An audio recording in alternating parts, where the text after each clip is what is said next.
What's going on, ladies and gentlemen? Anthony here, coming at you with some more fantasy football content for your 2019 fantasy football season. In today's video, I'm going to be giving you guys my quick analysis on Le'Veon Bell, along with an idea of when I think is a good time for you guys to go and target him in your fantasy football drafts. So with that being said, please sit back, relax, and enjoy the show.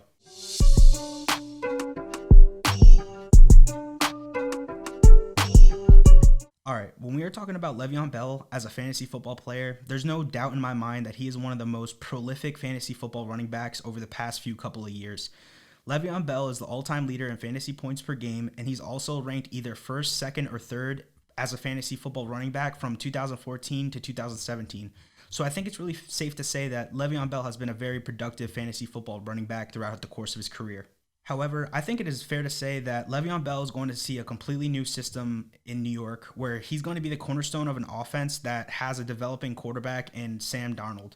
With that being said, Le'Veon Bell is finally going to have the opportunity to prove a lot of people wrong in 2019, in my personal opinion, by showing not only the league, but also the whole Steelers organization that his success was a result of his own pure talent instead of the system in Pittsburgh itself. With that in mind, one of the things that I really like about Le'Veon Bell for this upcoming season is that he was able to finally give his body some rest. Le'Veon Bell was pretty much used and abused during his time with the Pittsburgh Steelers. Bell has ranked top 3 in both rushing attempts and receiving targets in both 2016 and 2017. So I think it's safe to say that Le'Veon Bell really could have used last year, that time away, to really get his body right and recuperate from all those years of punishment in Pittsburgh. Now, when we talk about a guy like Le'Veon Bell, I don't think we can forget about the fact that his unique attributes have made him one of the league's most dominant offensive weapons during the course of his career. Le'Veon Bell has all-world patience and vision, which really allows him to find holes from pretty much anywhere behind the backfield. However, when we look at the Jets' offensive line and compare it to the Pittsburgh Steelers, I think it's safe to say that Le'Veon Bell was in a much better situation while in Pittsburgh. The Jets' offensive line is currently ranked 28th overall by Pro Football Focus, and the Steelers' offensive line is ranked 3rd.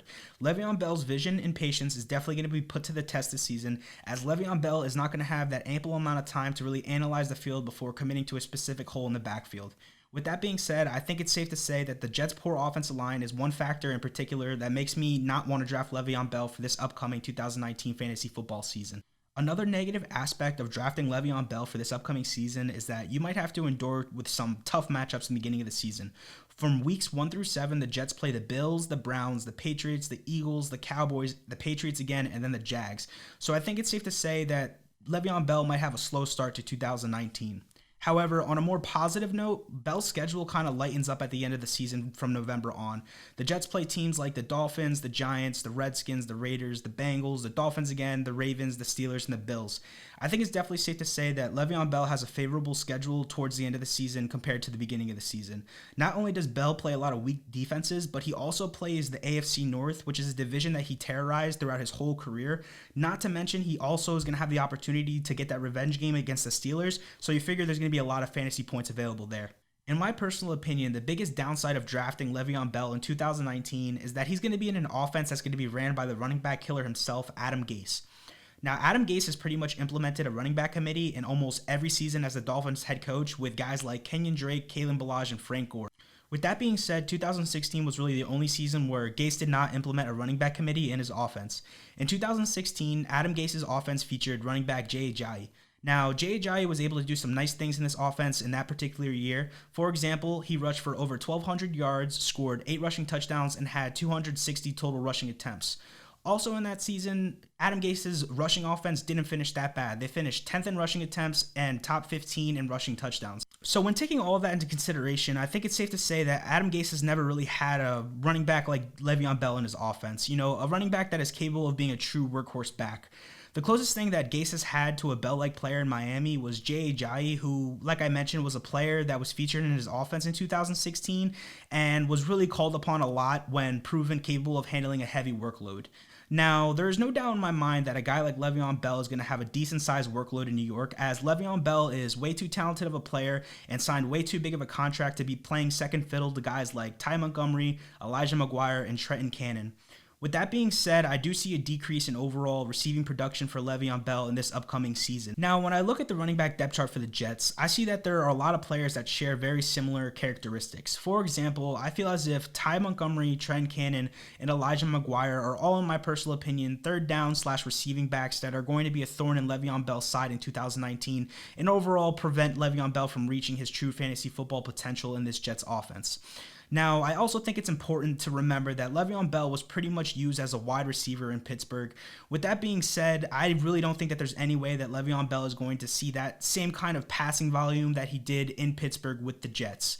Nonetheless, like I said earlier in the video, Bell by far is the best pure runner on this Jets team. So I figured that Le'Veon Bell gets the majority of the carries in this Jets offense in 2019, but doesn't see all the passing downs. Personally, I feel like this does not completely kill Le'Veon Bell's overall value in 2019, but it definitely makes me second guess myself on whether or not I really want him for this upcoming fantasy football season.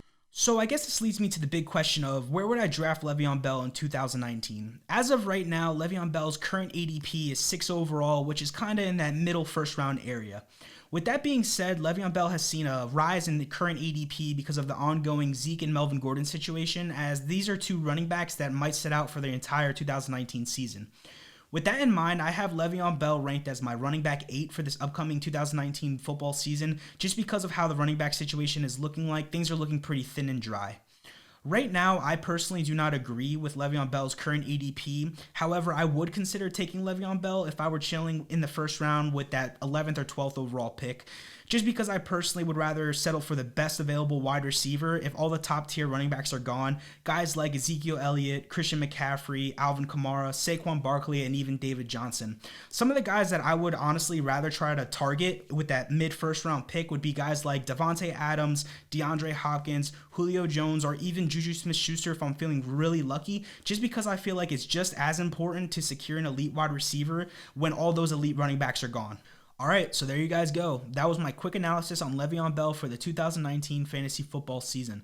Hopefully you guys enjoyed today's video. Please let me know in the comment section below what are some of the other players that you guys would like to see me do analysis on for this upcoming 2019 fantasy football season. Now, I know the fantasy football season is around the corner, but I'm really going to try to give out as much analysis and advice as I can before the season actually starts. Also, please don't forget to hit that subscribe button and hit that thumbs up, as it helps out this channel so much. With that in mind, until next time, I'll see you guys. This is Anthony Rodriguez signing off. Peace.